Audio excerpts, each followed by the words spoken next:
Setelah menentukan karakteristik, jadi tahu ya sifat-sifat dari pencemar udara apa saja pencemar udara yang ada, dan kemudian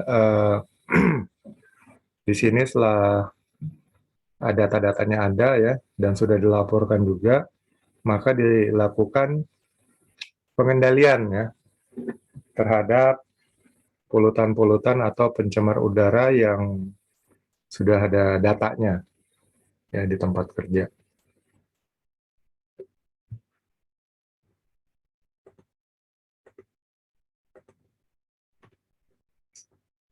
Jadi pengendalian pencemaran udara dari emisi ini dibuat perencanaan dulu ya untuk pengendalian dan pengumpulan data-data terkait untuk rencana pengendalian, lalu mengidentifikasi sistem dan metode pengendalian pencemaran udara dari emisi.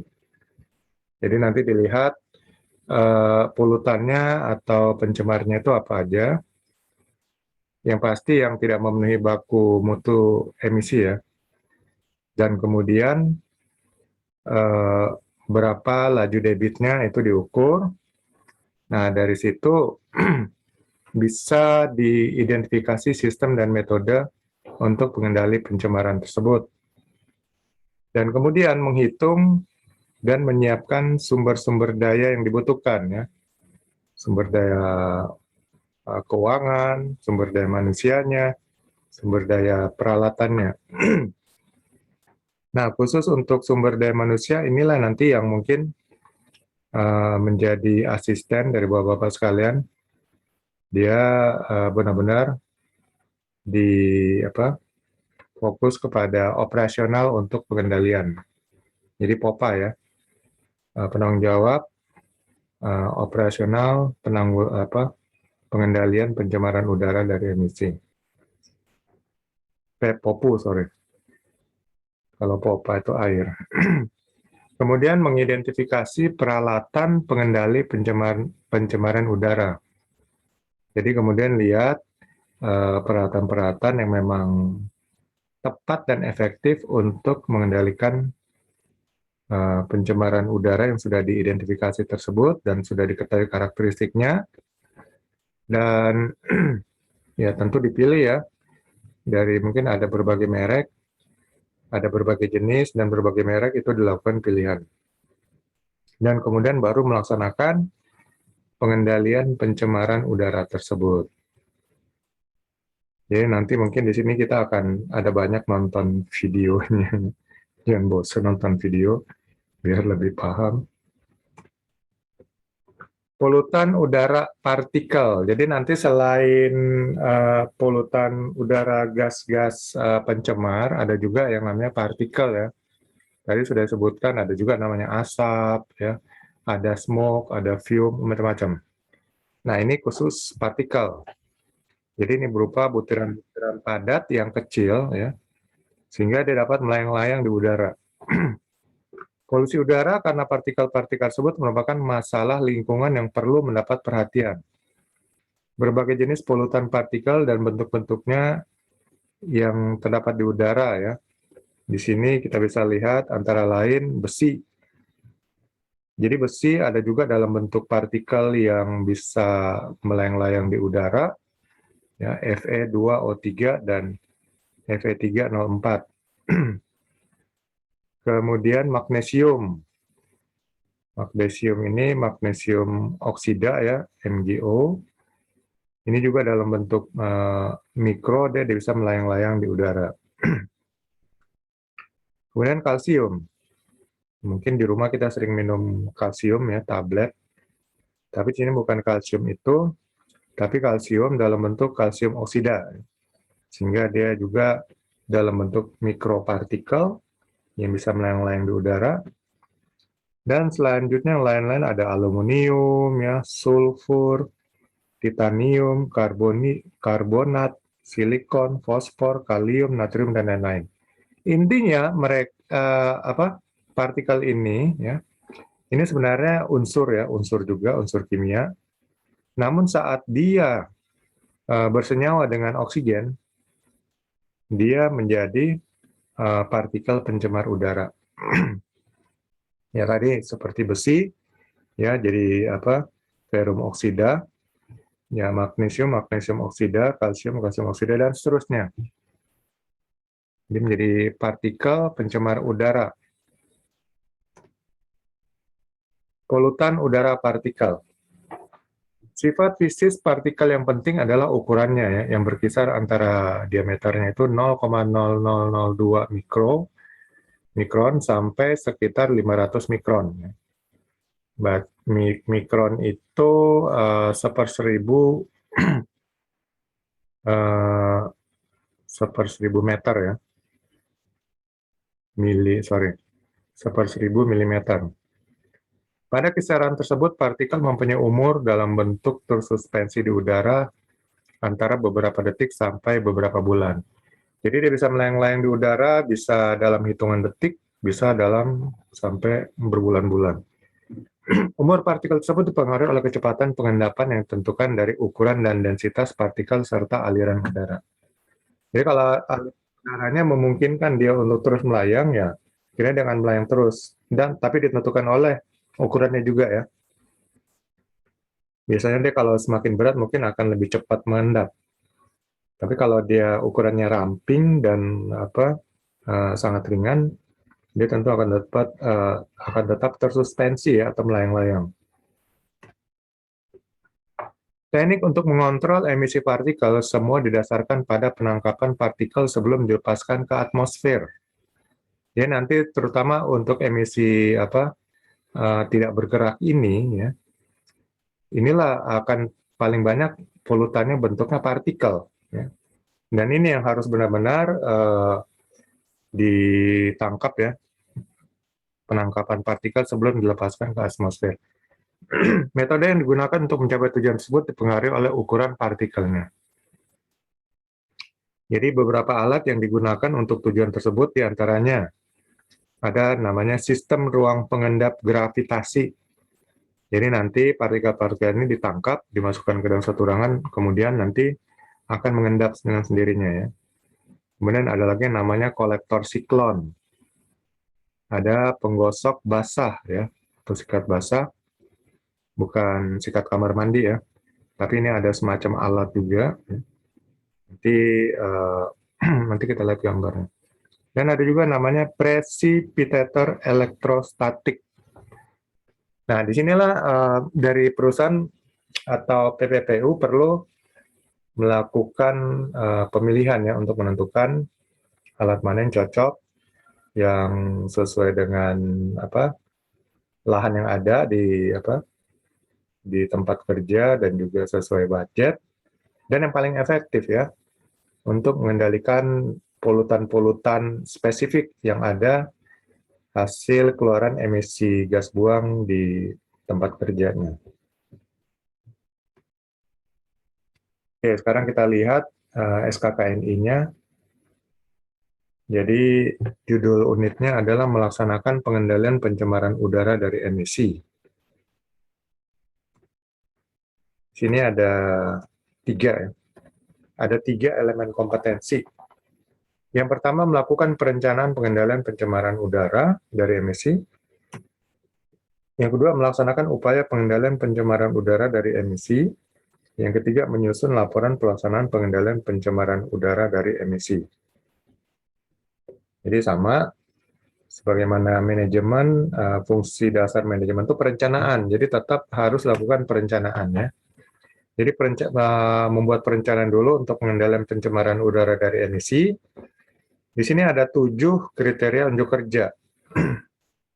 Yang pertama, data hasil analisis pencemaran udara dari emisi disiapkan sesuai kebutuhan. Ya. Jadi tadi dari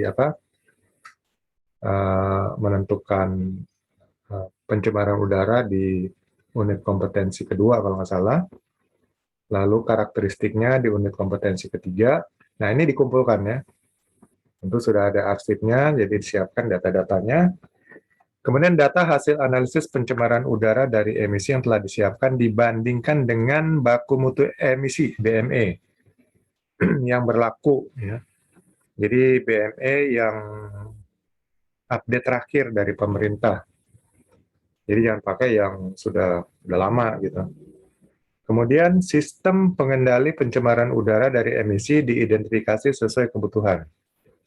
Jadi lalu dipelajarilah sistem pengendali. Nah, sistem ini berarti keseluruhan ya, bukan hanya satu bagian dari alat, tapi keseluruhan sistem pengendali.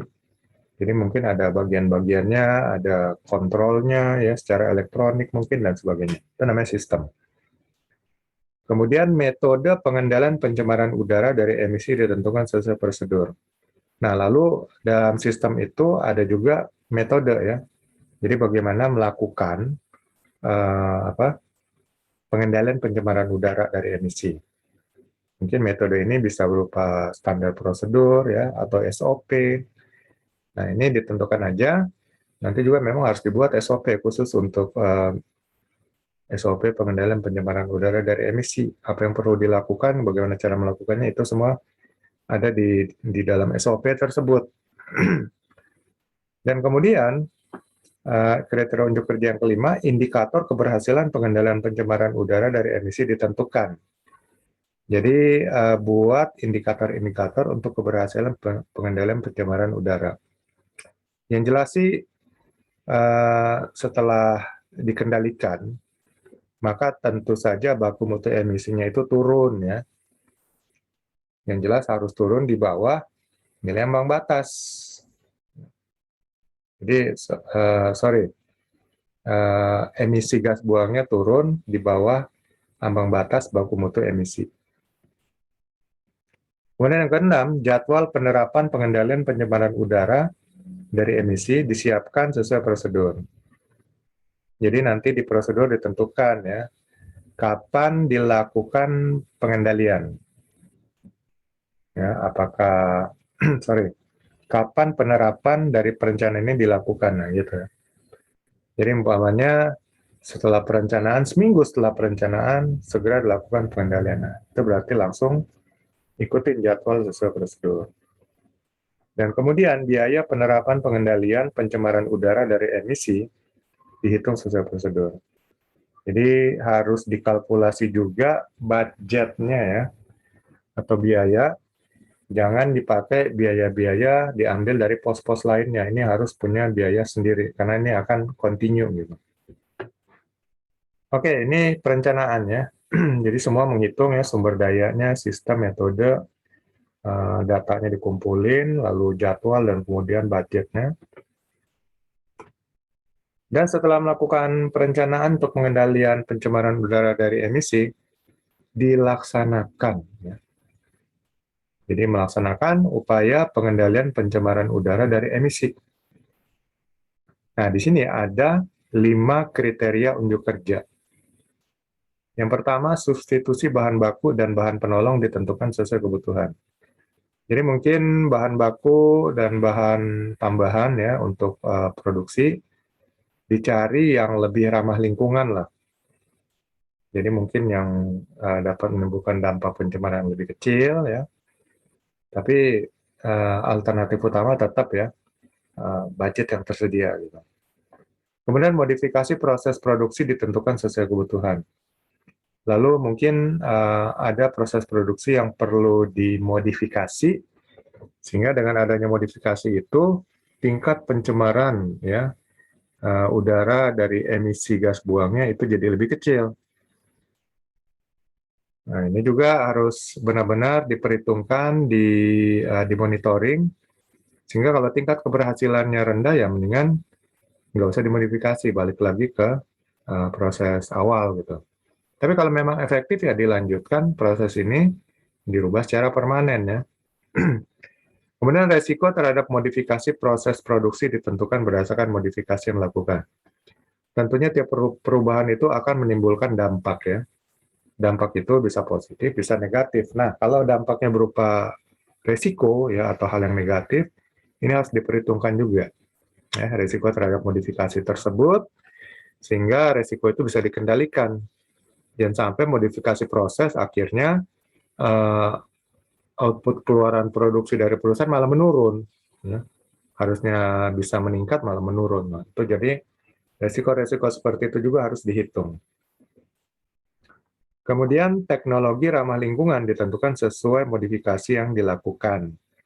Jadi peralatan-peralatan apa yang akan dipakai itu ditentukan ya, yang sesuai budget, yang paling efektif ya, mungkin ada banyak pilihan. Jadi benar-benar PPPU bisa menentukan di sini ya, mungkin masukan-masukan dari timnya juga, sehingga didapatkanlah alat atau teknologi yang tepat dan kemudian ekonomis tentunya. Lalu efisiensi hasil produksi dari penggunaan teknologi yang direkomendasikan ditentukan sesuai kebutuhan. Jadi tetap ya, kalau kita bicara namanya dunia usaha, selalu berpikir efisiensi. Jangan sampai nanti peralatan untuk pengendalian pencemaran udara dari emisi ini malah membuat kerugian, ya, produksi menurun dan kemudian apa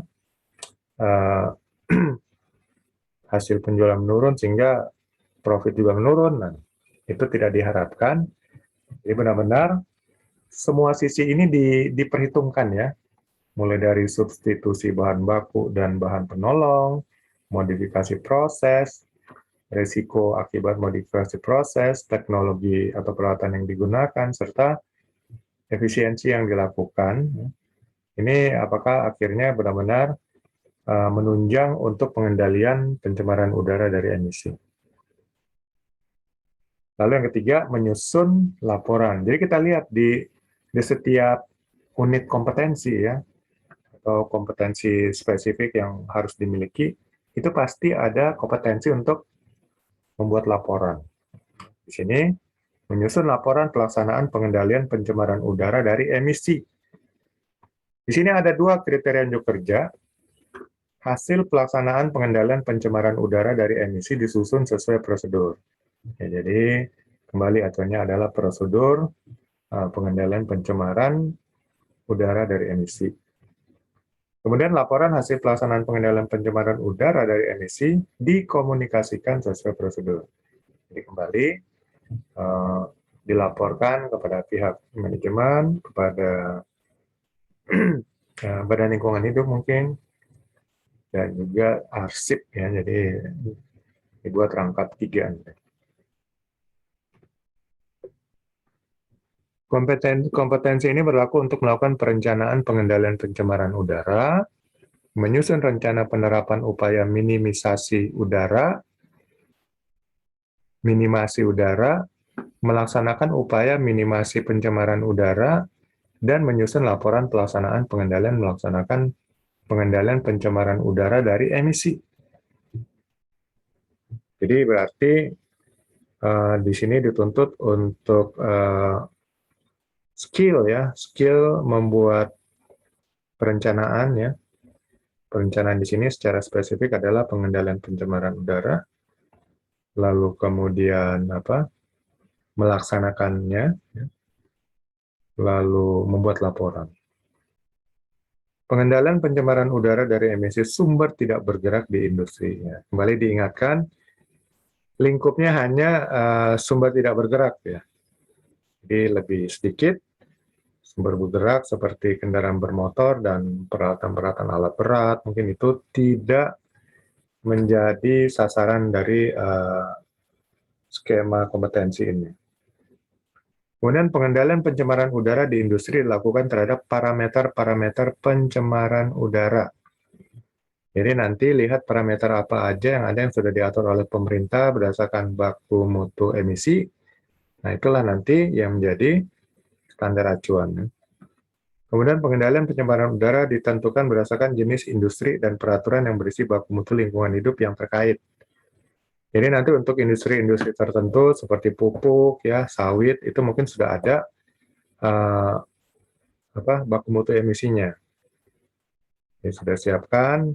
Kalau di luar dari 2 industri ini mungkin ya baku mutu emisi secara umum atau general.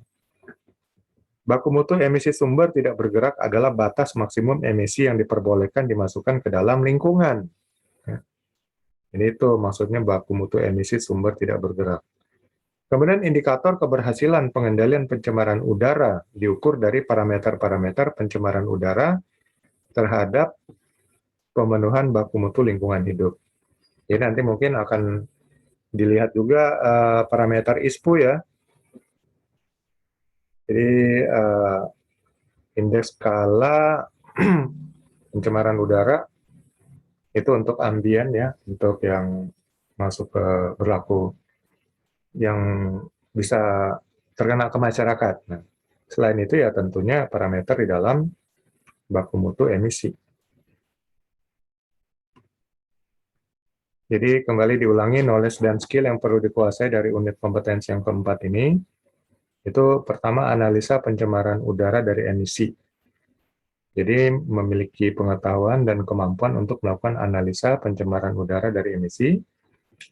Kemudian memiliki pengetahuan baku mutu emisi, memiliki pengetahuan sistem pengendali pencemaran udara, memiliki pengetahuan dan skill ya, metode pengendalian pencemaran udara, memiliki pengetahuan teknologi ramah lingkungan, memiliki pengetahuan dan skill membuat laporan pengendalian pencemaran udara. Lalu tugas keempat ya. Jelaskan apa itu pengendalian pencemaran udara dari emisi, jelaskan apa itu emisi, apa itu baku mutu emisi, dan jelaskan apa itu sistem dan metode pengendalian pencemaran udara. Oke, nanti dikerjakan ya setelah selesai training, lalu dikumpulkan. Nanti untuk menjadi bukti dari ke LSP bahwa diklat juga sudah benar-benar dilaksanakan.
sudah ada rumusan sendiri ya programnya, tinggal masukin angka-angkanya.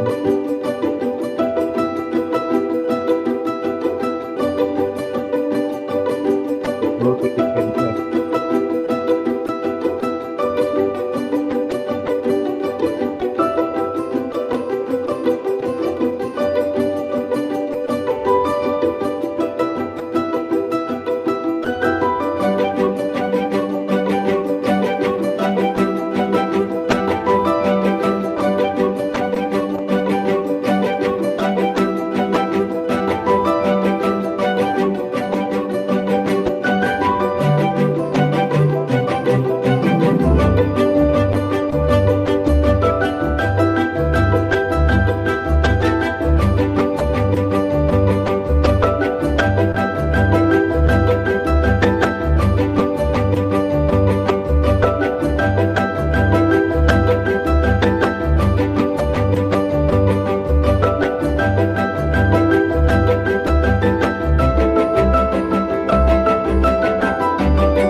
kebanyakan.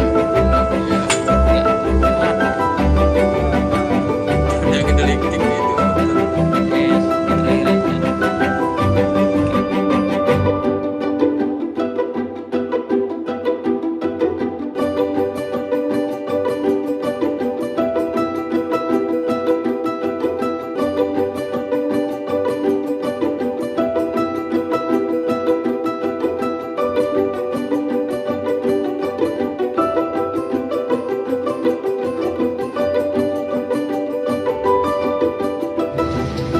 Selanjutnya, data yang telah kita dapatkan yaitu dataran tekanan dinamik dan tekanan statis, kita masukkan ke perhitungan satu persatu di setiap titik lintahnya sampai semua titik lintas selesai.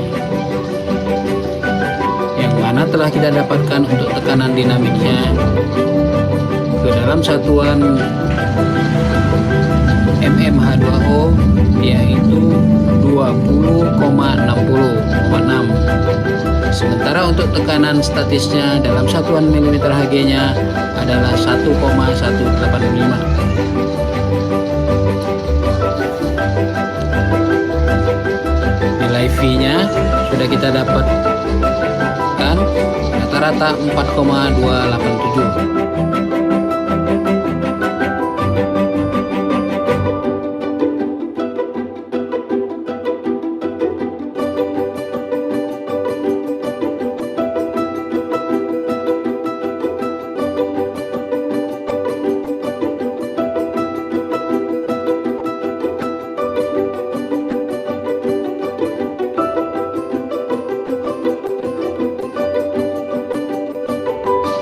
Selanjutnya,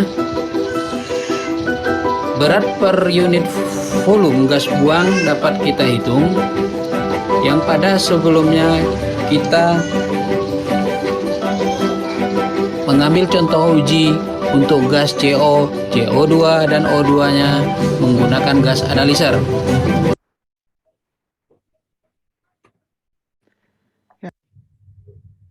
Oke. Jadi sedikit gambaran aja, itu contoh mengambil sampling data uji di satu cerobong. Ya.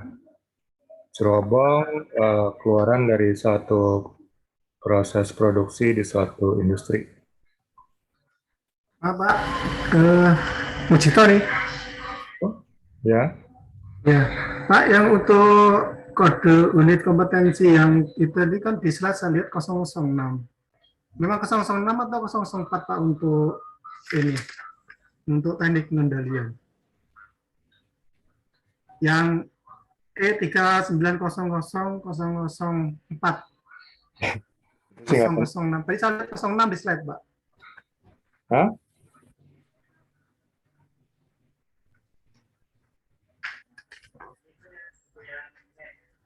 Ini masih untuk kode unit kompetensi, Pak. Untuk unit kompetensi yang E390. Itu tadi masih unit kompetensi yang keempat, Pak. Oh iya, ya itu tadi di slide tertulis 006. Apakah kodenya memang 006, Pak? Memang kodenya E.39000.006.01. Oh iya, Pak. Iya. Masih kita yang keempat itu, Pak. Sekarang baru masuk yang kelima. Iya. Nah, di sini memang tertulis 6 karena sini kita tambahin tadi dasar-dasar lingkungan, kan. Jadi di unit kompetensinya itu memang masih 006.01. Kode unitnya ya. Oke, sekarang unit kompetensi yang kelima. Menentukan peralatan pengendalian pencemaran udara dari emisi. Jadi kalau tadi pengendaliannya ya, sistem, metode, sekarang peralatannya. Jadi apakah kita sudah tahu tadi mungkin berbagai metode juga bahan produksi ya dicari yang lebih ramah lingkungan dan sebagainya, dan juga ada peralatan pengendalian pencemaran udara dari emisi. Teknik untuk mengontrol emisi partikel semua didasarkan pada penangkapan partikel sebelum dilepaskan ke atmosfer. Jadi konsep kerja dari peralatan ini adalah menangkap partikel-partikel itu sebelum terlepas ke udara bebas ya. Metode yang digunakan untuk mencapai tujuan tersebut dipengaruhi oleh ukuran partikel. Jadi partikel-partikel hasil gas buang ini ada yang cukup besar ya, ada yang ukuran mikron, ya ada juga ukuran gas, ya gas CO, gas CO2. Beberapa alat yang digunakan untuk tujuan tersebut diantaranya sistem ruang pengendap gravitasi. Ya, salah satunya namanya sistem ruang pengendap gravitasi. Dari namanya kita sudah lihat bahwa nanti partikelnya dimasukkan satu ruang nanti akan mengendap karena ada gaya gravitasi gitu. Ada lagi namanya kolektor siklon. Ada yang namanya penggosok basah atau sikat basah dan ada yang namanya precipitator elektrostatik. Ruang pengendap gravitasi. Dalam ruang pengendapan gravitasi, aliran gas dilalukan ke dalam ruangan yang cukup besar sehingga velositas ya kecepatan gas akan menurun dan waktu tinggal dalam ruangan tersebut cukup lama untuk mengendapkan debu. Biasanya ukuran partikel lebih dari 50 mikron ya, yang dapat dilakukan dengan cara ini. Sedangkan untuk ukuran yang lebih kecil tidak praktis menggunakan cara ini. Jadi untuk ruang pengendap gravitasi ini untuk partikel-partikel yang cukup besar. Jadi bisa ditangkap dengan gaya gravitasi. Kalau yang lebih kecil tentu akan susah untuk dideteksi dan ditangkap oleh gaya gravitasi. Ya ini sedikit kira-kira gambarannya. Ya. Jadi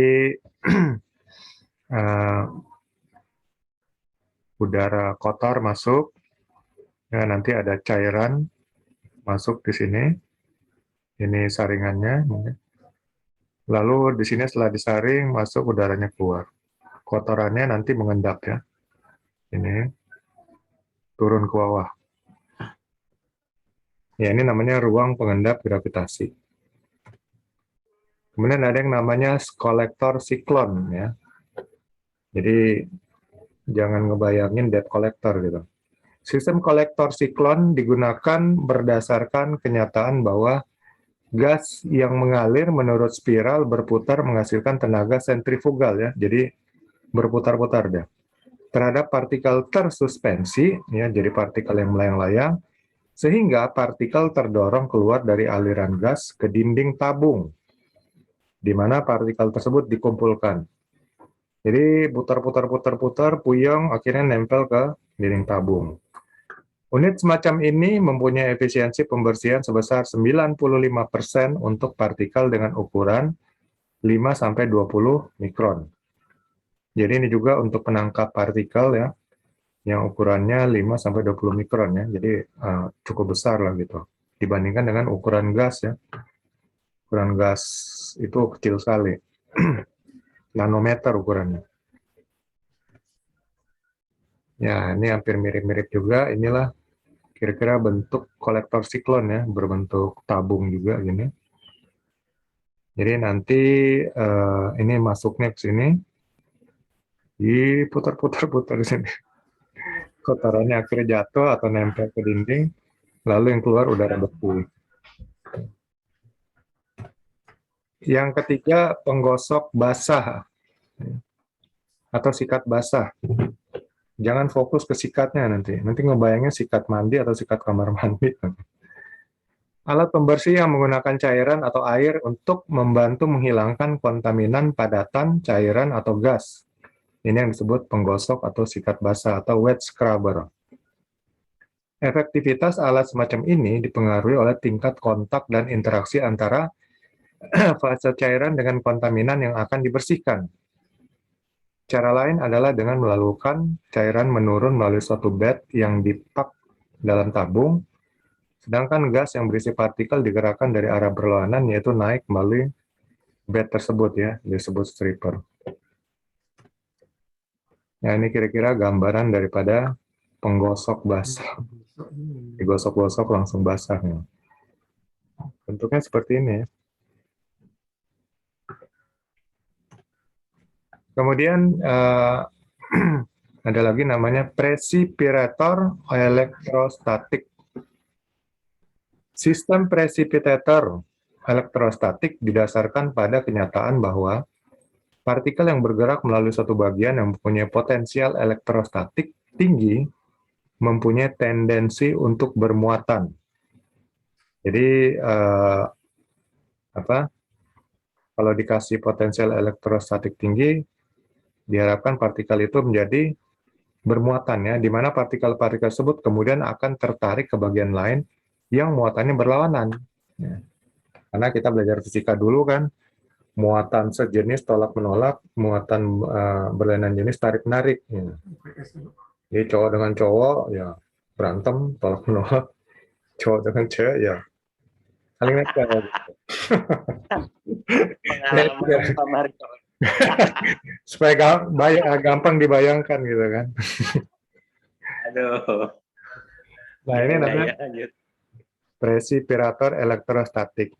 Jadi kalau masuk ke sini partikelnya jadi bermuatan, sehingga nanti tinggal dikasih muatan yang sebaliknya itu langsung nempel. Ya ini kira-kira gambaran alat precipitator elektrostatik ya.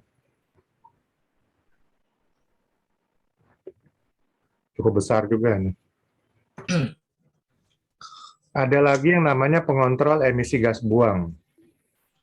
Nah, pengontrol emisi gas buang ini ada 5 juga jenis. Ada adsorpsi, merupakan cara penanggulangan untuk gas buang berupa karbon monoksida, karbon dioksida, nitrogen oksida, dan amonia. Jadi kalau tadi partikel ya, berarti ukurannya lebih besar. Ini gas, berarti ukurannya memang sangat kecil ya, dalam ukuran nanometer. Dalam metode adsorpsi dipergunakan bahan padat yang dapat menyerap polutan. Ada berbagai tipe adsorben yang dipergunakan antara lain karbon aktif dan silikat. Adsorben mempunyai daya kejenuhan sehingga selalu diperlukan untuk pergantian yang bersifat disposal, jadi artinya sekali pakai lalu dibuang ya, atau berhasilkan kemudian dipakai kembali. Maksudnya ada yang mungkin bisa didaur ulang lalu dipakai kembali. Ini namanya adsorpsi. Ada lagi yang namanya untuk emisi gas buang yang disebut insinerasi ya, atau pembakaran. Mempergunakan proses oksida panas untuk menghancurkan gas hidrokarbon yang terdapat di dalam polutan. Hasil pembakaran berupa CO2 dan H2O. Jadi sini mungkin gas-gas hidrokarbon yang masih ada ya, mungkin sisa-sisa gas metan ya, gas propan, butan, dan juga mungkin silikon oksida itu masuk dari hasil gas hidrokarbon. Ini yang akan dimusnahkan ya dengan pembakaran atau insinerasi. Walaupun nanti hasilnya sini ada keluar gas CO2 dan H2O. H2O ini air ya berarti. Lalu yang ketiga, kondensasi. Di sini gas hidrokarbon mengalami kondensasi ya menjadi cairan. Artinya dia kondensasi itu mengalami penurunan suhu dan akhirnya berubah bentuk menjadi cair. Kemudian yang keempat, adsorpsi. Bedakan tadi adsorpsi. D sama B. Ini adsorpsi. Ini gas buang mengalami reaksi dengan cairan sehingga gas hidrokarbon akan larut. Lalu ada lagi yang kelima untuk mengontrol emisi gas buang, reaksi kimia. Ini banyak dipergunakan pada emisi golongan nitrogen dan belerang. Biasanya cara kerja ini merupakan kombinasi dengan cara-cara lain, hanya dalam pembersihan polutan udara dengan reaksi kimia yang dominan. Membersihkan gas golongan nitrogen, caranya dengan menginjeksikan amonia atau NH3, yang akan bereaksi kimia dengan nitrogen oksida ya, NOx, dan membentuk bahan padat yang mengendap. Untuk menjernihkan golongan belerang dipergunakan koper oksid kapur dicampur arang. Jadi ini dengan memperhatikan sifat-sifat kimianya, maka gas-gas tertentu yang akan dihilangkan supaya tidak masuk ke udara bebas, ini bisa ditangkap ya, disenyawakan, dan kemudian tidak menjadi pencemar ke udara bebas. Ya, ini 5 jenis cara pengontrol emisi gas buang.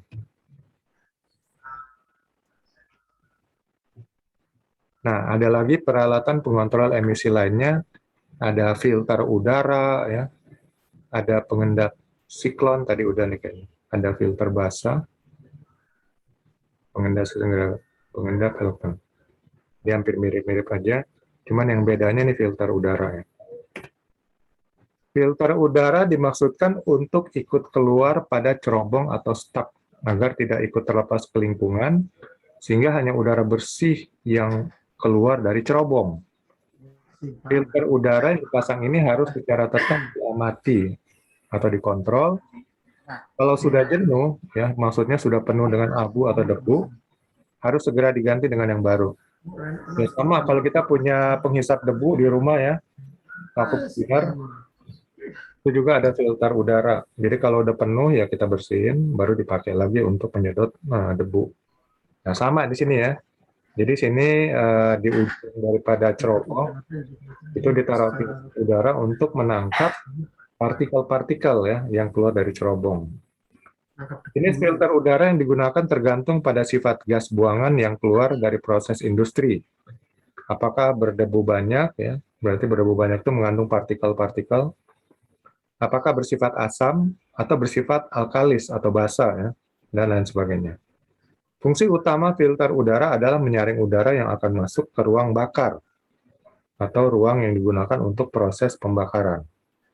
Alat ini terbuat dari bahan yang dapat menangkap materi partikulat, ya, partikel-partikel, sehingga udara yang melewatinya akan tersaring dan keluar sebagai udara bersih atau bebas dari materi partikulat.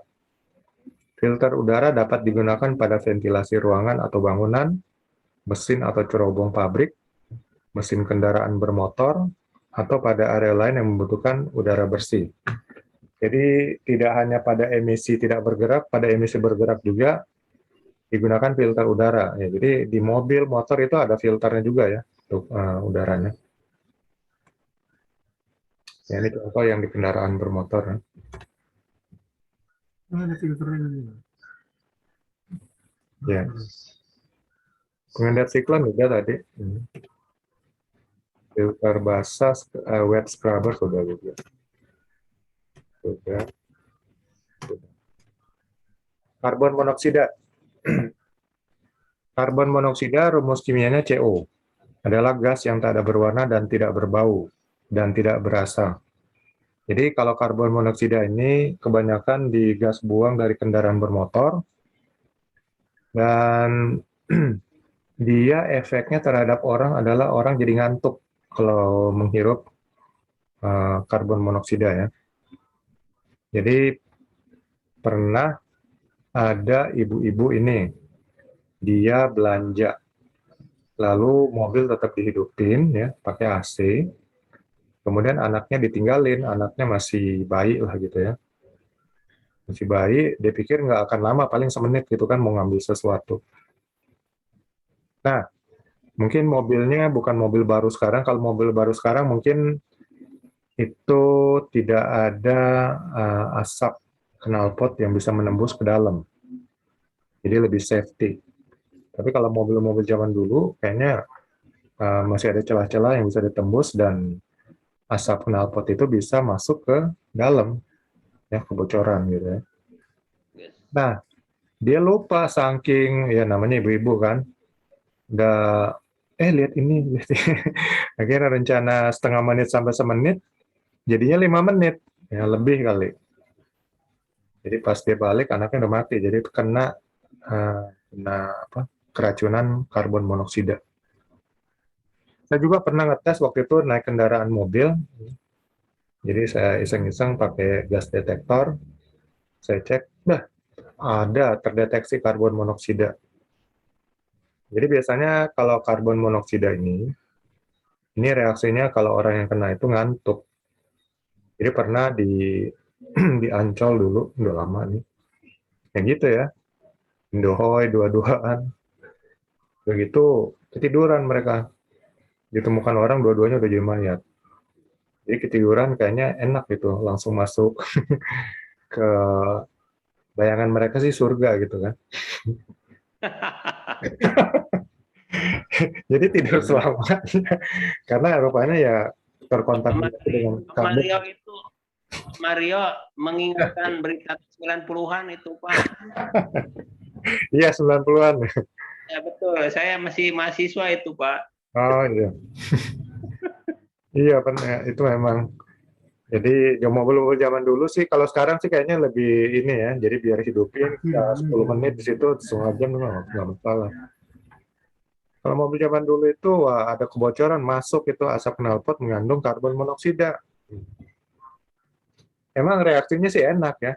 Kita ngantuk aja akhirnya ketiduran ya nggak sadar udah ketiduran selamanya. Gitu.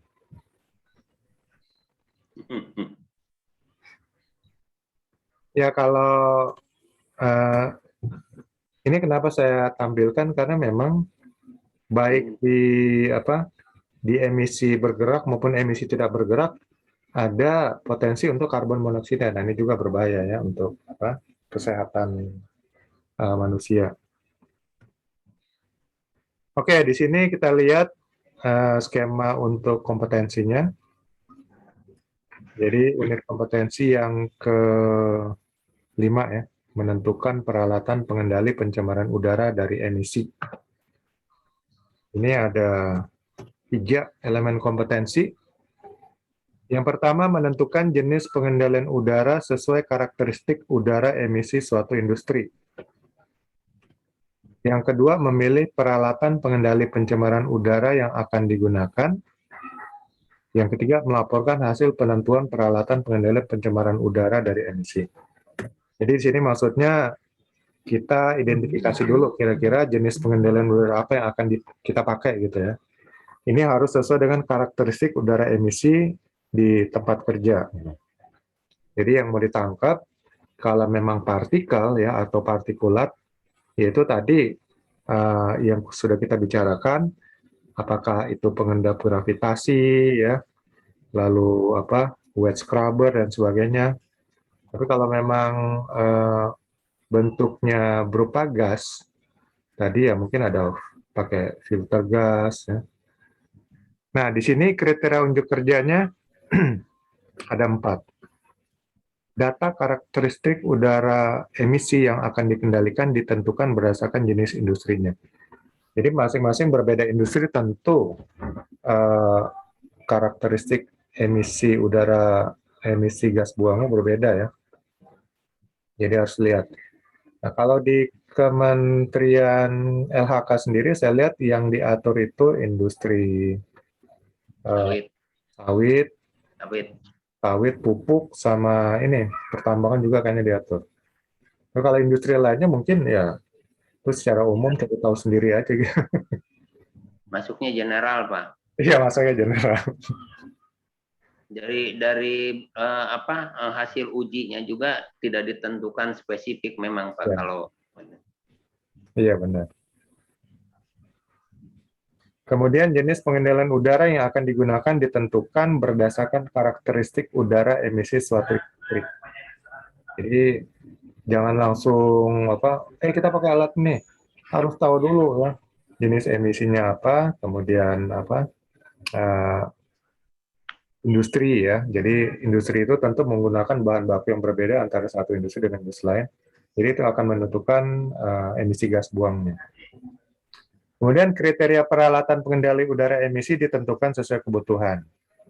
Jadi kalau memang ini laju debitnya cukup besar, ya tentu harus memang disiapkan peralatan yang khusus ya untuk bisa mengendalikan laju debit udara buang yang besar. Jadi kalau udara buangnya kecil aja ya mungkin peralatannya juga nggak akan begitu kompleks dan besar. Gitu. Lalu anggaran biaya peralatan pengendalian pencemaran udara disusun sesuai prosedur. Nah, nanti ada prosedur, acuannya adalah menghitung anggaran biaya apa aja nanti nih yang masuk ke dalam anggaran biaya untuk pembelian peralatan. Lalu elemen kompetensi yang kedua, memilih peralatan pengendali pencemaran udara yang akan digunakan. Ya, jadi sini kalau saya lihat memang kemampuan manajerial ya. Ini benar-benar merencanakan ya, kemudian menentukan, memilih, itu kan fungsi-fungsi manajerial semua. Jadi memilih peralatan mengendali pencemaran udara yang akan digunakan. Di sini ada 3 kriteria unjuk kerja. Peralatan pengendali pencemaran udara yang akan digunakan ditentukan berdasarkan jenis pengendalian udara yang telah ditentukan. Ya, jadi tadi disimak dulu, alat mungkin bisa dipilih, tapi lihat dulu ya, gas buangnya jenis apa, gas berbahayanya apa, partikulatnya apa, atau partikel padatnya, itu nanti akan disesuaikan. Nah, jadi jangan cari yang mahal juga tapi nggak cocok gitu. Jadi biar murah tapi memang efektif, itu lebih bagus ya. Pertama segi efisiensi juga. Kemudian dimensi peralatan pengendali udara yang akan digunakan ditentukan berdasarkan jenis pengendalian udara yang telah ditentukan. Ya tadi untuk unit kompetensi ketiga dan keempat sudah kita tentukan kira-kira apa aja nih emisi gas buangnya, lalu bagaimana pengendaliannya. Jadi itu laju debit gas buangnya juga sudah ditentukan sehingga bisa menentukan dimensi peralatan. Berapa ukurannya besarnya ya. Nanti bisa dipesan sesuai dengan laju debit yang sudah dihitung. Lalu, indikator keberhasilan peralatan pengendali pencemaran udara yang akan digunakan ditentukan sesuai kebutuhan. Nah, indikatornya yang utama tentu berdasarkan acuan baku dari pemerintah ya. Tapi mungkin perusahaan punya juga indikator tersendiri, asal tidak melebihi nilai ambang batas atau baku mutu dari pemerintah. Ya, indikator lainnya mungkin ya tidak ada insiden, karena mungkin dalam pengoperasian peralatan itu bisa aja ya ada bahaya-bahaya terkait keselamatan dan kesehatan kerja. Itu nanti di unit kompetensi ke-8, ke-9 dan 10. Itu menjadi indikator juga keberhasilan. Lalu elemen ketiga melaporkan hasil penentuan peralatan pengendalian pencemaran udara dari emisi. Yang sama ya. Jadi nanti apa-apa aja yang perlu dilaporin nanti ada ditentukan di prosedur, lalu dilaporkan kemana aja, tentukan juga di prosedur. Ya ini, jadi tiap unit kompetensi kayaknya memerlukan kemampuan untuk melakukan analisa, penentuan karakteristik, ya, memilih, kemudian membuat laporan. Kompetensi ini berlaku untuk menentukan jenis pengendalian udara sesuai karakteristik udara emisi suatu industri, lalu peralatan pengendali pencemaran udara yang akan digunakan, dan melaporkan hasil penentuan peralatan pengendalian pencemaran udara dari emisi. Peralatan pengendalian pencemaran udara di industri terdiri dari peralatan pengendalian udara emisi dari sumber tidak bergerak.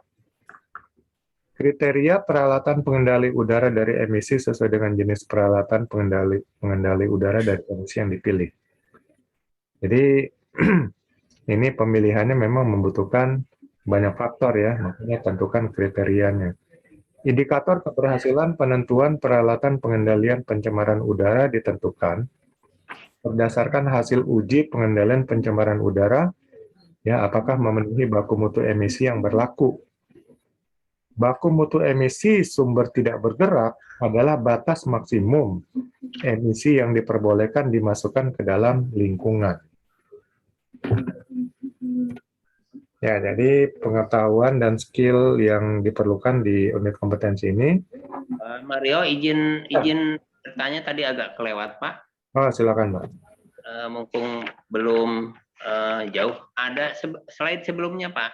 Ya.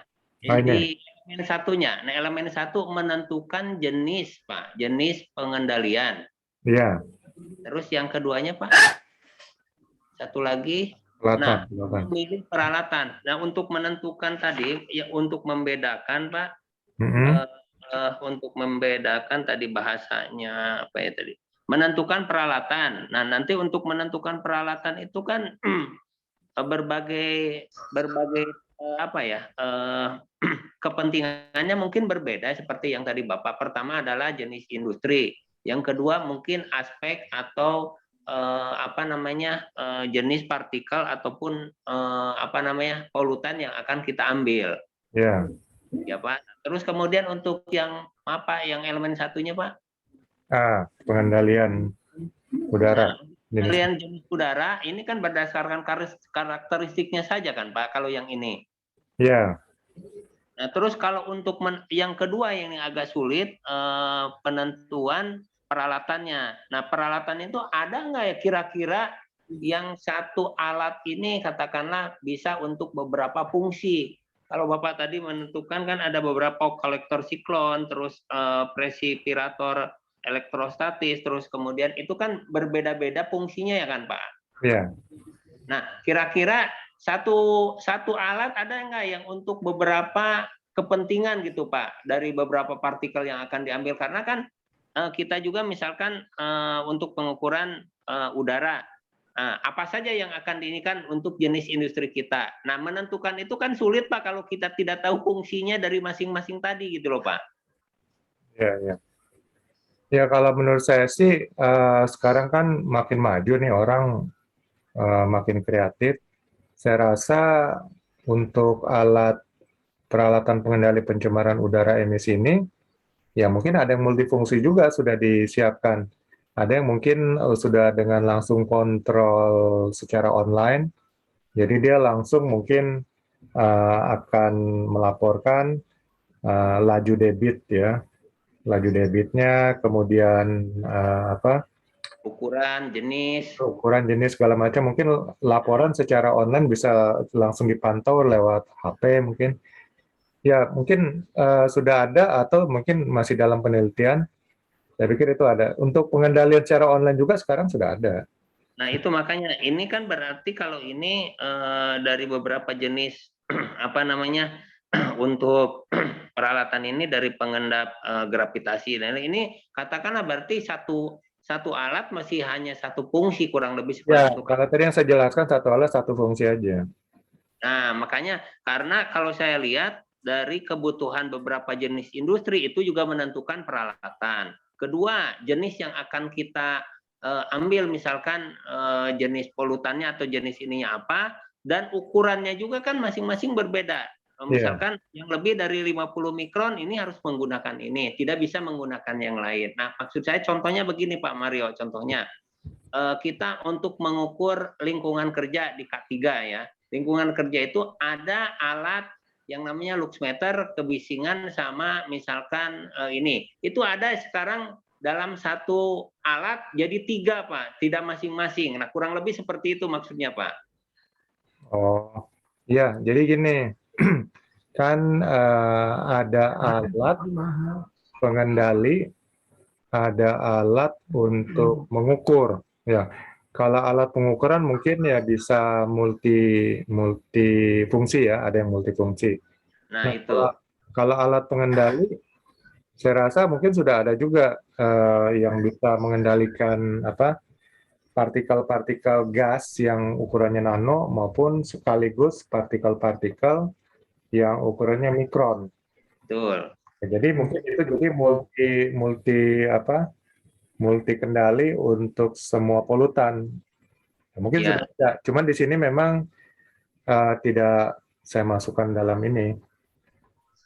Cuma kira-kira sudah ada ya perkembangan teknologi seperti itu ya Pak ya. Sudah pasti ini kan teknologi tahun 2016 kayaknya. Sekarang 2021. Tapi memang gini Pak, kan kami juga kalau untuk ini jujur saja untuk pelaksanaan kini kan kita juga tidak melaksanakan sendiri karena harus ada alat, harus ada laboratoriumnya dan lain-lain kan. Nah, ini masih ini kan sama outsourcing kan Pak.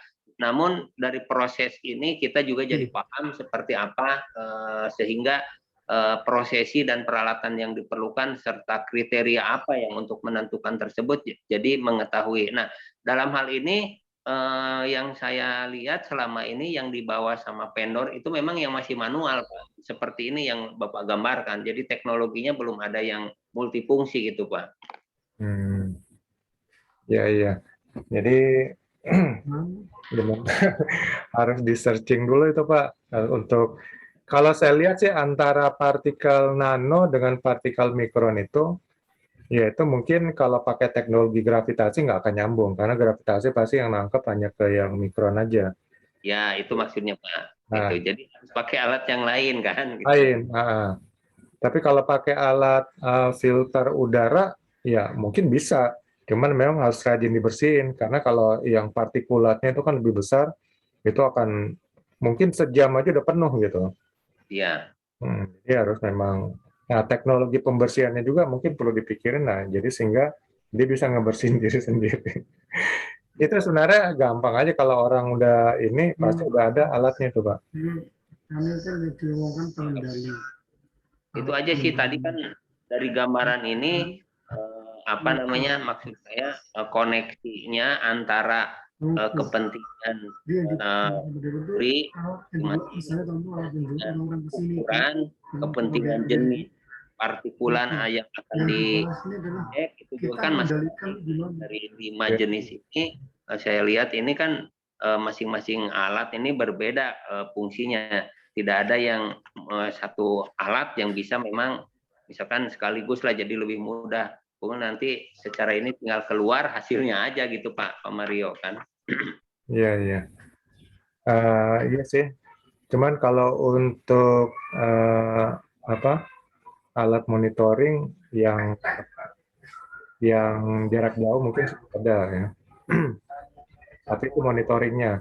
Tapi kalau alatnya untuk pengendalian emisinya, nah itu memang harus dicari tahu dulu apakah ada yang sudah bisa langsung mengendalikan antara gas plus partikelnya, atau kalau di sini kan tadi kita lihat hanya sendiri-sendiri ya, gas sendiri, partikel gitu, alatnya beda. Ya jadi itu Pak harus di-searching. Ya nggak apa-apa. Ini cuma saya pastikan saja berarti alat ini bekerja di masing-masing lah gitu Ya, kan. iya betul. Tidak multi gitu, multifungsi ya. Iya Pak. Oke Pak, lanjut. Oke, terima kasih Pak masukannya dan pertanyaannya. Ya ini jadi knowledge dan skill-nya memahami dan mengetahui jenis-jenis peralatan untuk pengendalian emisi gas buang, lalu skill untuk menentukan peralatan yang tepat untuk pengendalian emisi gas buang. Tugas kelima, jelaskan jenis-jenis peralatan pengendalian emisi gas buang dan jelaskan cara menentukan peralatan yang tepat untuk pengendalian emisi gas buang di tempat kerja. Ya, kembali kita dihibur oleh video. Kami dari tim Mitra Lab ini mau melaksanakan uji emisi untuk emisi sumber tidak bergerak. Nah ini persiapan untuk sampling, memakai safety body harness, kacamata, masker, sepatu safety, tali pengaman, sarung tangan. Dan untuk peralatan yang sudah disiapkan dari kantor, nah ini nanti buat dirakit di tempat sampling. Nah, ini untuk dimensi terobong dan ketinggian udah kita survei dulu sebelum melakukan pelaksanaan sampling. Jadi kita udah koordinasi dengan perusahaan untuk diameter, ketinggian, lubang sampling, standar terobongnya berapa tingginya.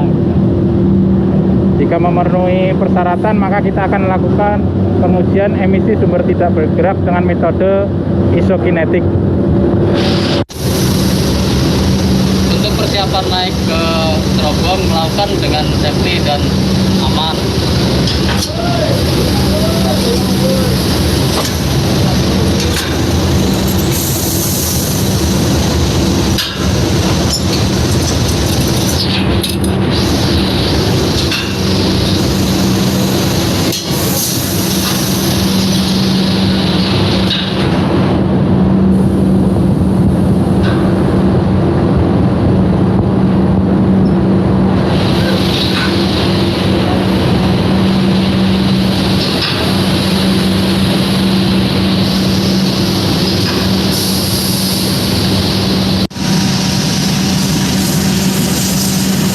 Setiap personel yang terlibat dalam pengukuran emisi sumber tidak bergerak dengan metode isokinetik di PT Mitra Lab Buana telah tersertifikasi dengan sertifikasi TKBT 2 atau sertifikasi ketinggian.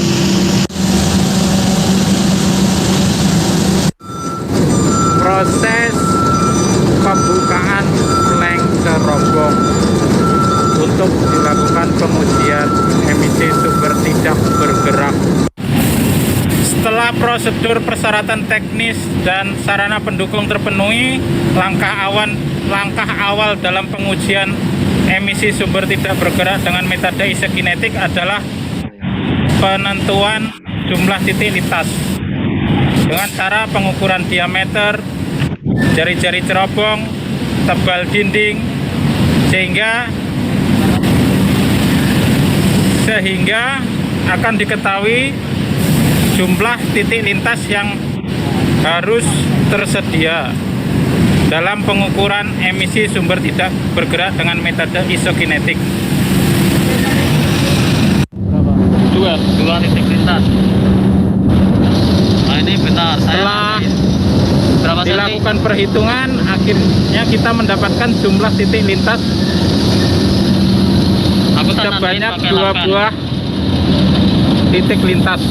Setelah diketahui jumlah titik lintas, dilakukan penandaan pada pipa pengambil contoh uji partikel dan pitot S-tube.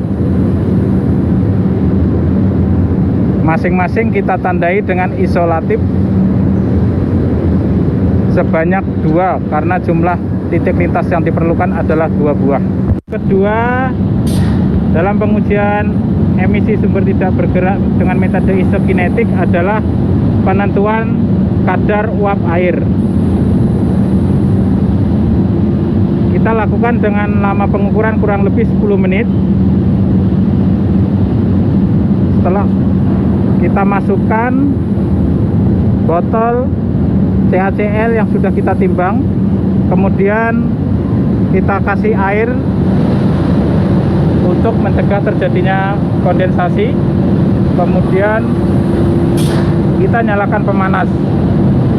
Dalam perhitungan penentuan kadar uap air, sebagai data pendukung kita masukkan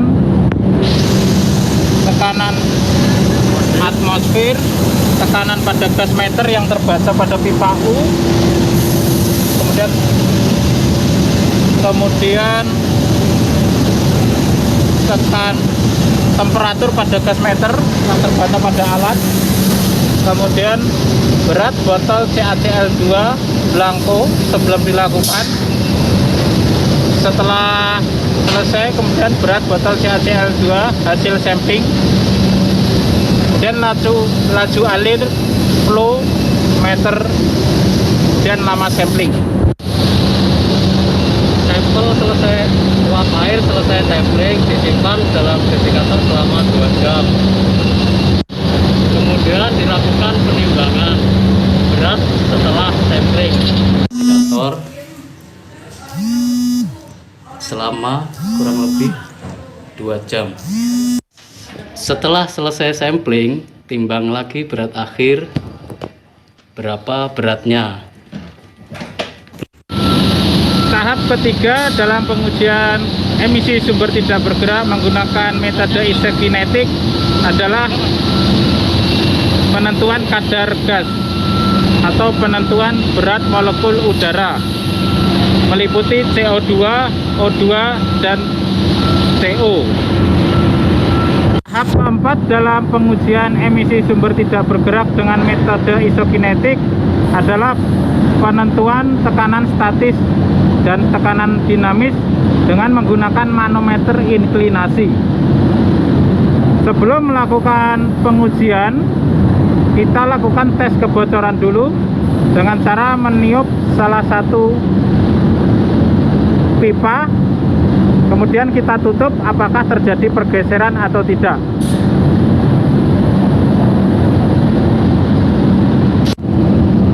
Setelah uji kebocoran selesai dilakukan, kita lakukan pengujian tekanan statis dengan memasukkan pitot tube S tegak lurus,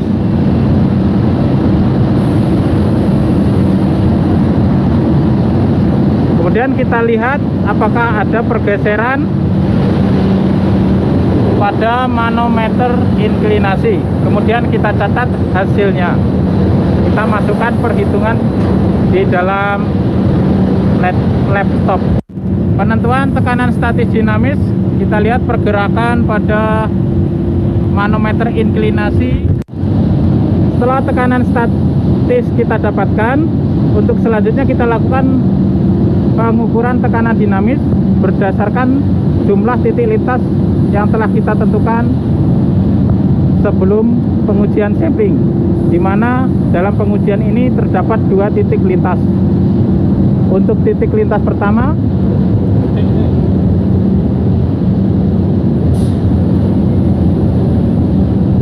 kita lihat terlihat pergeseran manometer inklinasi. Kemudian kita lanjutkan ke pengujian tekanan dinamis dengan titik lintas kedua. Tahap kelima dalam pengujian emisi sumber tidak bergerak dengan metode isokinetik adalah penentuan kadar partikel, total partikel. Di mana di sini kita ada 2 titik lintas yang sudah kita tandai menggunakan isolatif. Sebelum melakukan pengujian, kita masukkan ke perhitungan. Kita masukkan ke perhitungan untuk menentukan nozzle yang kita pakai. Kita lakukan trial and error untuk menentukan debit gas buang yang mendekati 20 liter per menit. Jika sudah mendekati, kita lakukan pemasangan nozzle dan kita lakukan pengujian total partikel pada titik lintas yang pertama. Untuk penentuan kadar total partikel, lama pengukuran 1 jam dibagi dengan 2 titik lintas, jadi lama pengukuran tiap 30 menit untuk 1 titik lintas. Setelah selesai sampling partikel, kita timbang partikel berat akhirnya berapa dan disimpan dulu dalam indikator selama 2 jam. Peralatan yang sudah selesai sampling kita rapikan, kemudian baru kita turun. Setelah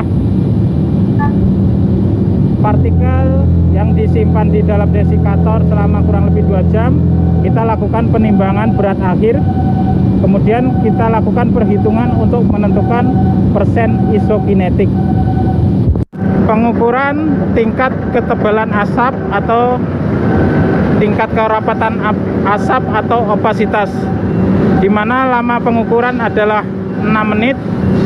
Kita catat setiap 15 detik sebanyak 24 data, di mana posisi teropong 3 kali ketinggian cerobong, posisi membelakangi sinar matahari, dan posisi langit biru.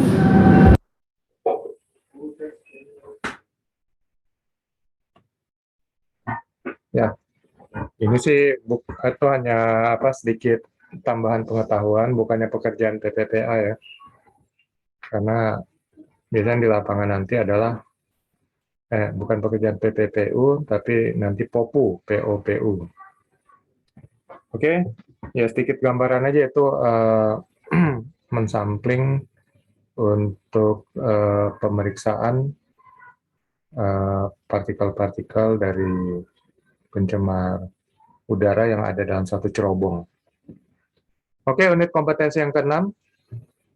Unit kompetensi yang terakhir kita bahas pada hari pertama ini, operasi alat pengendali pencemaran udara dari emisi.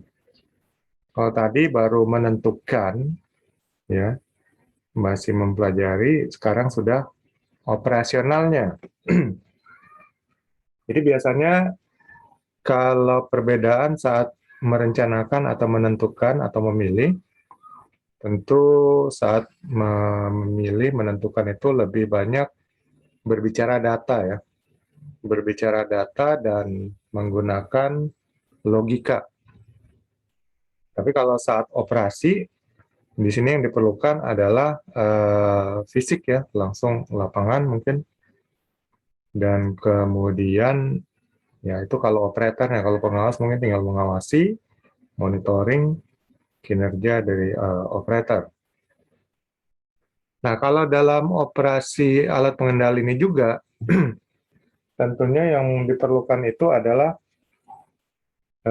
nanti akan kita bahas dalam unit kompetensi ke-9 dan 10, yaitu identifikasi bahayanya dan resiko-resikonya, lalu keselamatan dan kesehatan kerjanya, mutu ya, mutu atau kualitas pekerjaan dari alat pengendali pencemaran dan mutu hasil pekerjaan dari operatornya, lalu monitoring dari pengawas ya, evaluasi dari pengawas dan juga perbaikan-perbaikan jika didapati adanya kekurangan-kekurangan. Ya, ini tadi sih pemilihan alat ya. Itu teknologi yang digunakan, efisiensi daya, jenis gas buang, laju alir, kadar pencemar, dan budget tentunya. Nah, sedangkan untuk pengoperasian alat, ini harus ada manual book ya dari pabrik pembuat. Jadi manual book ini acuan ya untuk melakukan pengoperasian alat tersebut ya, sekaligus untuk pemeliharaan. Kemudian penentuan sumber daya manusianya. Jadi siapa yang akan mengoperasikannya, lalu SDM tersebut nanti harus diberikan pelatihan. Ya, pelatihan sampai benar-benar menguasai untuk mengoperasikan peralatan tersebut. Lalu prosedur standar atau SOP ya sudah dibuat dan tersedia untuk menjadi acuan dari operator. Kemudian rencana pemakaian alat. Ya. Jadi diatur rencana untuk pemakaian alat tersebut, jadwal maintenance-nya, ya, jadwal samplingnya dan sebagainya. Kemudian rencana pengoperasian dan perawatan alat, lalu penentuan tempat dan energi yang dibutuhkan serta perhitungan budget, investasi dan operasional. Ya, inilah kira-kira hal-hal yang harus diperhitungkan ya dalam pengoperasian alat. Dan tentunya kalau bicara untuk sumber daya manusianya harus diperhitungkan juga masalah keselamatan dan kesehatan kerjanya, APD yang harus dipergunakannya, dan juga sertifikasinya ya, yang sudah ditentukan oleh pemerintah. Jadi ini unit kompetensi yang ke-6, mengoperasikan alat pengendali pencemaran udara dari emisi. Di sini ada 3 elemen kompetensi. Ya, sama. Pertama, perencanaan dulu. Menyusun rencana pengoperasian alat pengendali pencemaran udara dari emisi. Yang kedua, melakukan pengoperasian alat pengendali pencemaran udara dari emisi. Yang ketiga, melakukan optimasi pengoperasian alat pengendali pencemaran udara. Jadi sini tampil beda ya. Nggak minta laporan. Jadi tapi optimasi. Jadi benar-benar setelah dilakukan tentu dilihat hal-hal yang kurang efektif, kurang efisien. Nah, itu namanya diperbaiki efektivitas dan efisiensi, itulah namanya optimasi. Jadi melakukan optimasi pengoperasian alat pengendalian pencemaran udara. 3 unit kompetensi. Untuk unit kompetensi yang pertama, ini kriteria unjuk kerja ya untuk skill yang perlu dikuasai. Yang pertama, ada 4 di sini ya, kriteria unjuk kerja. Besaran beban operasi alat pengendali pencemaran udara dari emisi ditentukan berdasarkan laju alir dan kadar bahan pencemar. Jadi nanti harus dihitung juga laju alirnya ya, laju alir dan kadar bahan pencemar, itu yang akan menjadi beban operasi alat pengendali pencemaran tersebut. Kemudian strategi operasi alat pengendali pencemaran udara dari emisi ditentukan sesuai jenis alat pengendali yang terpilih. Jadi strategi operasi, ya berarti harus benar-benar dipelajari juga manual pengoperasian ya dari pabrik pembuat, sehingga setelah benar-benar mengenal alat tersebut, PPPU bisa menentukan strategi operasinya. Tentunya strategi operasi ini benar-benar memperhitungkan faktor efektivitas dan efisiensi ya penggunaan peralatan tersebut. Kemudian kriteria unjuk kerja yang ketiga, rencana pemantauan operasional alat pengendali pencemaran udara dari emisi ditentukan sesuai jenis alat pengendali terpilih. Jadi tadi strategi operasi, nah sekarang monitoringnya, ya, rencana pemantauan operasionalnya. Jadi bagaimana monitoring dari peralatan tersebut. Nah, di sini ditentukan sesuai jenis alat pengendali terpilih. Ya, sejenis alatnya juga. Bagaimana cara kerjanya, ya semuanya nanti ada penjelasan di manual book-nya. Barulah bisa disusun strategi dan rencana, strategi operasi dan rencana pemantauan. Jadi kalau sekarang sudah ada alat aplikasi ya untuk dapat melakukan pemantauan untuk peralatan pengendali pencemaran udara. Ya, kalau yang kita lihat itu tadi kan ISPO ya, untuk ambien udara secara umum. Kalau untuk baku mutu emisi ini juga, ini sudah ada alat pengendali, alat monitoring. Ya nanti mungkin nggak perlu hire sumber daya manusia lagi, mungkin tinggal pakai alat aja, tinggal pakai teknologi sehingga bisa dimonitor ya secara real time. Artinya continue ya dari waktu ke waktu. Kemudian jumlah yang keempat, jumlah alat, bahan, energi, dan petugas yang dibutuhkan ditentukan berdasarkan jenis alat pengendali terpilih. Jadi tergantung jenis alatnya juga, makanya harus benar-benar dipelajari ya cara kerja alat, dari manual book-nya, cara operasional, pemeliharaannya, baru bisa ditentukan ya apa aja sih alat-alat bantu sampingan yang diperlukan, bahan-bahan lainnya, lalu energinya ya sumber dayanya power supply-nya begitu ya, dan petugas atau sumber daya manusianya yang dibutuhkan. Jadi semakin besar, makin kompleks alatnya tentu memerlukan peralatan bantu, energi yang besar, dan petugas yang sumber daya manusia yang mungkin lebih dari satu gitu. Tapi kalau semakin kecil alatnya ya semakin kecil jumlah alat bantu, bahan bantu, dan energi yang digunakan serta petugasnya mungkin cukup 1 orang atau 2 back to back gitu. Oke, ini elemen kompetensi yang pertama. Elemen kompetensi yang kedua, melakukan pengoperasian. Tadi membuat perencanaan dulu, sekarang rencana diterapkan ya. Ini ada 4 kriteria unjuk kerja. Yang pertama, pengendalian pencemaran udara dari emisi dilaksanakan sesuai prosedur. Jadi nanti setelah memiliki alat tersebut, diberikan pelatihan cara pengoperasian, diberikan buku manual, buku petunjuk ya. Setelah memahami, baru bisa buat SOP untuk pengoperasian. Nanti harus buat SOP juga sesuai dengan alat yang bersangkutan. Kemudian pengukuran parameter operasional pada setiap unit pengendali pencemaran udara dari emisi dilaksanakan sesuai prosedur. Jadi nanti ada parameter-parameter yang perlu diukur. Nah, tadi mungkin pertanyaan Pak Dadan, apakah ini sudah termasuk di alat tersebut? Ya? Selain mungkin fungsi lainnya ya. Kalau ini fungsi pengukuran. Fungsi pengukuran ya biasanya juga sudah untuk alat-alat yang terbaru atau yang modern yang keluaran akhir-akhir ini pasti sudah ada alat-alat pengukuran parameter. Tapi ya ini tergantung juga ya.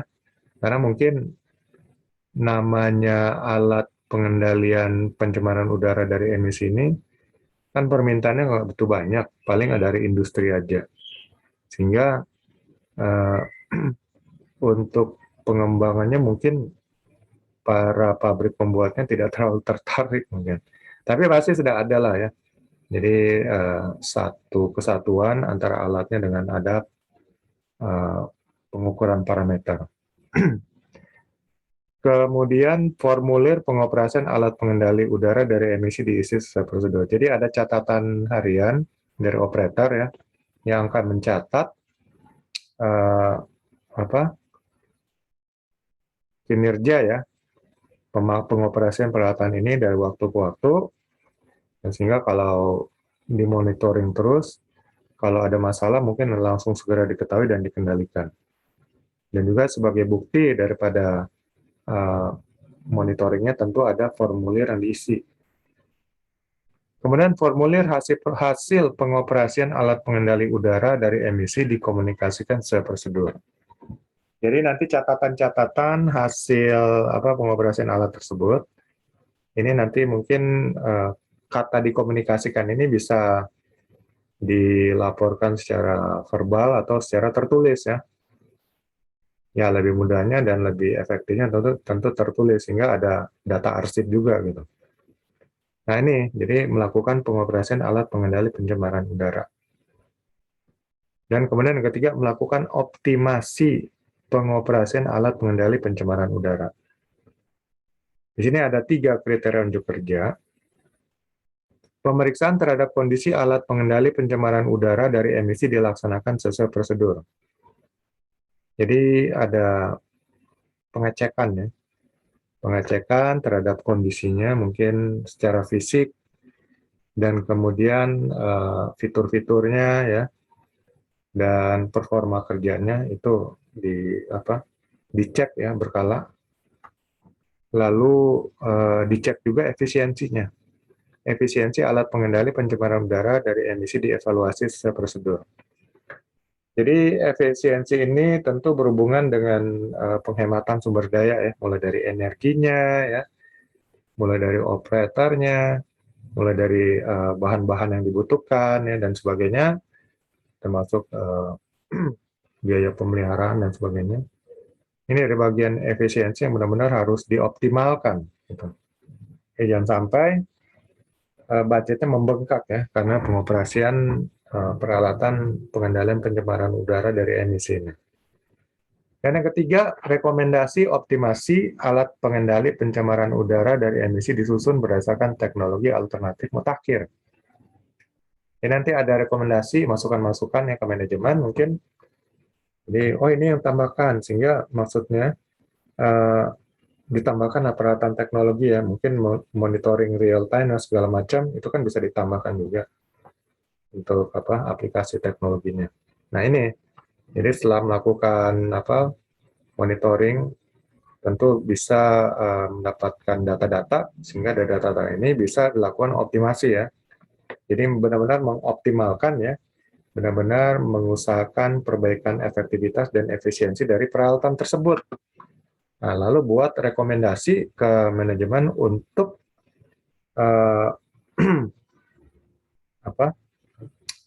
modifikasi atau perbaikan sehingga peralatan tersebut lebih canggih ya berdasarkan teknologi alternatif mutakhir.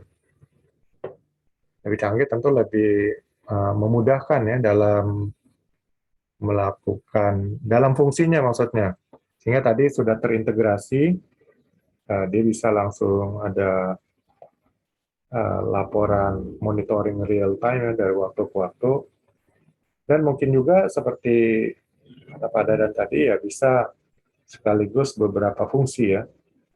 Sehingga tidak hanya single function aja, satu fungsi aja, tapi beberapa fungsi untuk pengendali pencemaran udara emisi, bisa monitoring untuk partikulat ya, untuk gas-gas polutan dan sebagainya.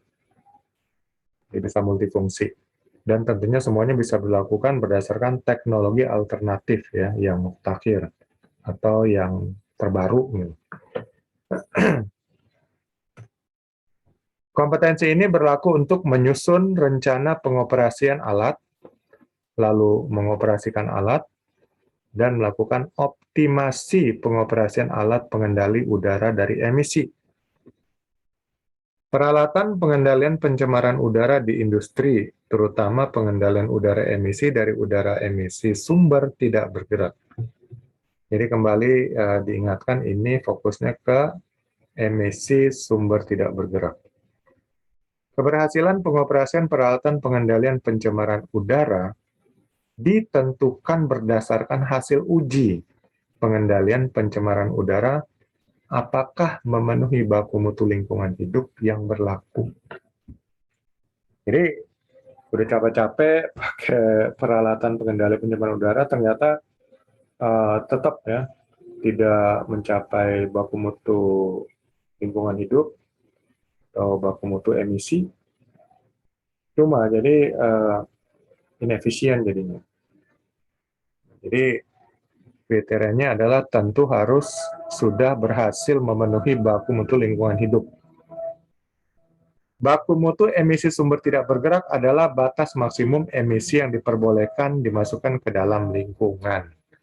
Jadi kalau sudah memenuhi baku mutu emisi sumber tidak bergerak, maka nanti gas hasil emisi, gas buang ini ya bisa langsung dibuang ke atmosfer ya, atau udara bebas, atau ke lingkungan. Lalu pengetahuan dan keterampilan dibutuhkan di sini memahami arti, maksud, dan tujuan dari peralatan pengendalian emisi. Kemudian memiliki pengetahuan teknologi peralatan pengendalian emisi. Sorry, nggak ada daur nih. Pengetahuan teknologi peralatan pengendalian emisi. Kemudian mampu melakukan penyusunan rencana penggunaan peralatan pengendalian emisi. Dan memiliki keterampilan cara mengoperasikan peralatan pengendalian emisi. Kalau ini nanti POPU ya, POPU. Kalau P3A kayaknya nggak perlu. Tapi kalau bisa punya keterampilan ya, oke, lebih bagus. Jadi mau turun ke lapangan. Lalu tugas ke-6, jelaskan arti, maksud, dan tujuan dari peralatan pengendali emisi. Kemudian yang kedua, jelaskan cara pengoperasian peralatan pengendalian emisi yang digunakan di perusahaan tempat Anda bekerja atau perusahaan lain sebagai simulasi.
Halo sobat, assalamualaikum warahmatullahi wabarakatuh.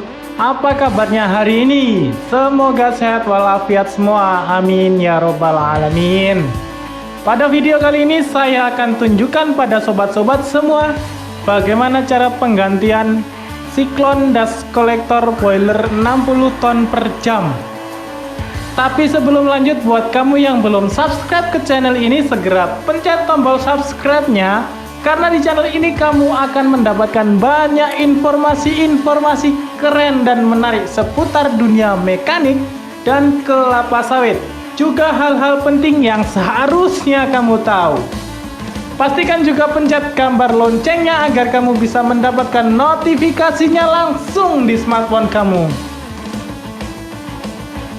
Fungsi utama siklon ini adalah sebagai separator yang memisahkan antara debu dan udara. Dengan menggunakan teori perbedaan berat jenis suatu partikel, di udara, debu dan udara bersih dapat dipisahkan. Kerjanya dengan menangkap atau mengumpulkan abu yang berada pada aliran pembakaran hingga debu yang terikut dalam gas buang. Gimana, Pak? Keuntungannya menggunakan alat ini adalah gas hasil pembakaran. Ya. Izin sholat asar dulu. Oh, ini tinggal sebentar aja atau kalau memang udah nggak ini lagi Pak, nanti kita langsung beri kita lanjut besok aja Pak, karena ini yang terakhir. Tinggal ini aja kah? Tinggal Ya. untuk gambar ini aja kah? Tinggal ini aja sebentar aja nih. Iya ya, oke Pak. Oke.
Halo sobat, assalamualaikum warahmatullahi wabarakatuh.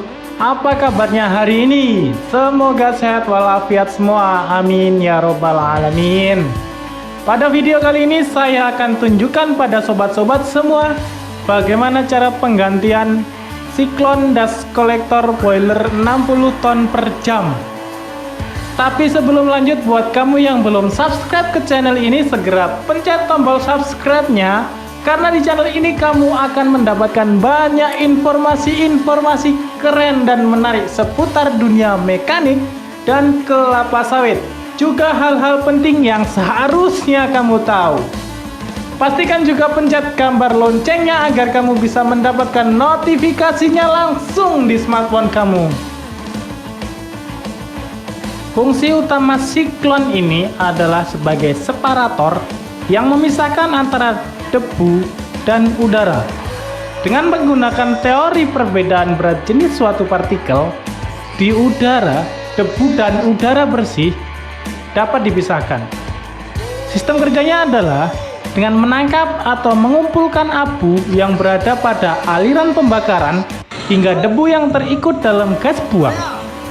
Keuntungannya menggunakan alat ini adalah gas hasil pembakaran yang dibuang ke udara bebas dari kandungan debu.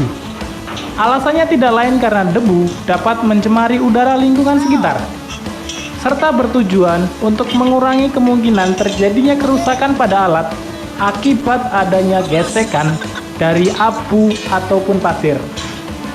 Namun karena ada keausan pada siklon ini, maka akan ada banyak debu dan abu yang lolos ke udara bebas.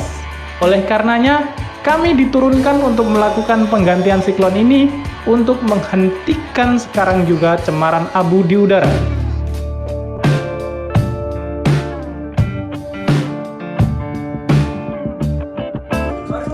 Siklon dust collector ini memiliki dua buah baut yang terhubung langsung dengan silinder dust collector.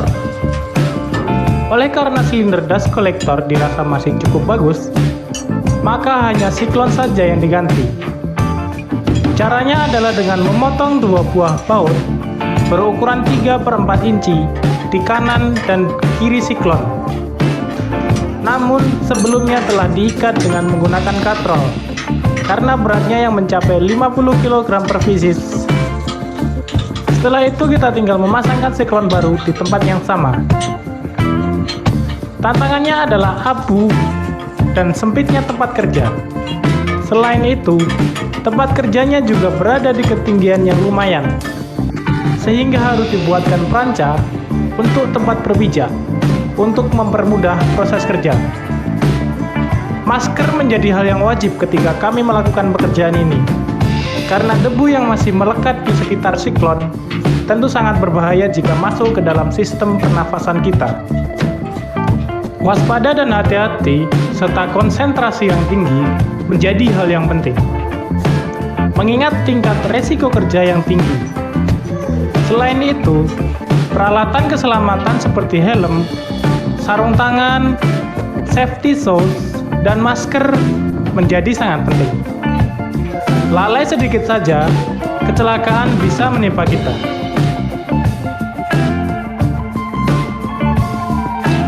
Umumnya, siklon dust collector memiliki umur berkisar 10 sampai 20 bulan. Tergantung dari jam operasional boiler itu sendiri. Pengecekan rutin biasanya dilakukan 6 bulan sekali untuk mengetahui tingkat keausan dari dust collector ini. Apabila terlambat dalam penggantian, maka abu boiler bisa berterbangan ke udara bebas. Tentu, ini akan mencemari udara sekitar. Selain itu, abu yang lolos juga akan menggesek dan mengikis plat ducting, juga cerobong asap boiler. Bila ini terjadi, maka ducting dan cerobong akan cepat rusak. Selain itu, gesekan abu juga dapat merusak impeller dari industri strap pipe atau IDF. Akibatnya akan membuat impeller tidak balance atau tidak seimbang. Ini akan menyebabkan getaran yang kuat pada IDF yang akan merusak bearing serta tapak IDF itu sendiri. Dari hanya satu kerusakan bisa merembet dan menjalar kemana-mana. Setiap penggantian siklon akan dicatat posisi dan tanggal penggantiannya. Ini dilakukan untuk dapat menganalisa umur dan ketahanan dari siklon itu sendiri.